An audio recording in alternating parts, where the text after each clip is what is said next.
Hello मित्रांनो, कसे आहात? आज मी तुम्हाला एक काऊची आणि चिवची गोष्ट सांगणार आहे.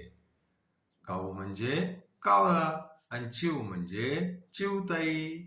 एका जंगलामध्ये एक कावळा आणखीन एक चिमणी दोघही एका झाडावरती राहत होते. मग काय झालं? काऊचं घर होतं शेणाचं आणि चिवचं घर होतं मेणाचं. एक दिवस काय झालं? खूप जोराचा पाऊस आला. आता काऊचं घर शेणाचं होतं तर वाहून गेलं. चिवचं घर मेणाचं होतं तर राहून गेलं.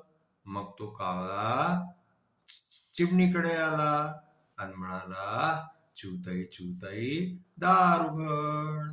चिवताई म्हणाली, थांब मी माझ्या बाळाला दूध पाजते. मग तो कावळा पावसात उभा होता बाहेर.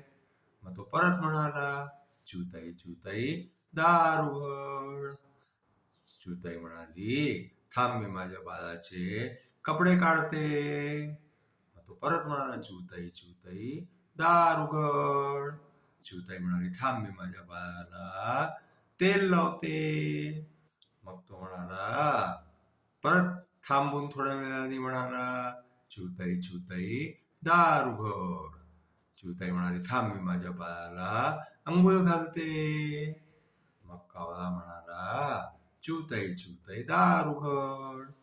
मग चिवताई म्हणाली, थांब मी माझ्या बाळाला कपडे घालते. मग कावळा इतक्या वेळ बिचारा पावसातच उभा होता.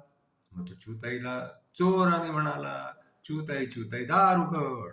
तर चिवताई म्हणाली, थांब मी माझ्या बाळाला झोपवते. मग जेव्हा बाळ झोपला तेव्हा चिवताई उठली आणि चिवताईने जाऊन कावळ्याला दार खोललं.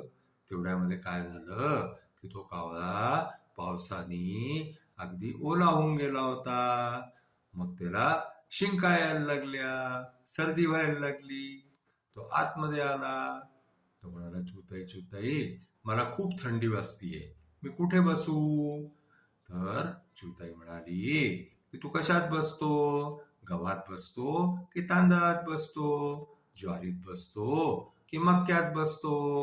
तर कावळा म्हणायला लागला, मी की नाही गव्हामध्ये बसतो, म्हणजे मला जरा गरम वाटेल म्हणून तो कावळा जो आहे तो गव्हामध्ये जाऊन बसला.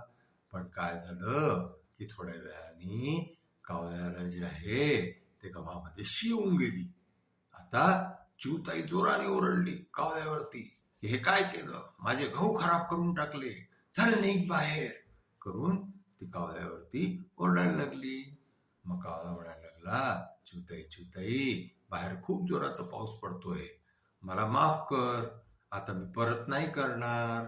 पण चिवताई काही ऐकायला तयार नाही. शेवटी चिवताईने कावळ्याला घराबाहेर काढून दिलं. आणखीन कावळा पावसामध्ये भिजत राहिला. मग काय झालं की कावळ्याला जे आहे ते ताप आला. मग ताप आला. मग तो परत चिवताईकडे आला आणि म्हणाला, चिवताई चिवताई मला ताप आलाय, मला आतमध्ये घेऊन गे, घरामध्ये घेऊन गे. पण चिवताई काही त्याला घ्यायला तयार नाही. शेवटी कावळा बिचारा हुडहुडी भरून आणखीन झाडावरतीच राहिला. मग काही थोड्या वेळाने पाऊस बंद होऊन गेला. मग काय झालं की पुढच्या वेळेला कावळ्याने आपलं चांगलं घर बनवलं. शेणाचं घर न बनवता पक्क घर बनवलं. आणि मग तो पाऊस आल्यावरती सुद्धा त्याला चिवताईकडे यावंच नाही लागलं. आज आपली गोष्ट इथेच संपली. आमची गोष्ट तुम्हाला पसंत आल्यास तुम्ही आम्हाला लाईक करा, शेअर करा, सबस्क्राईब करा. धन्यवाद. Thank you.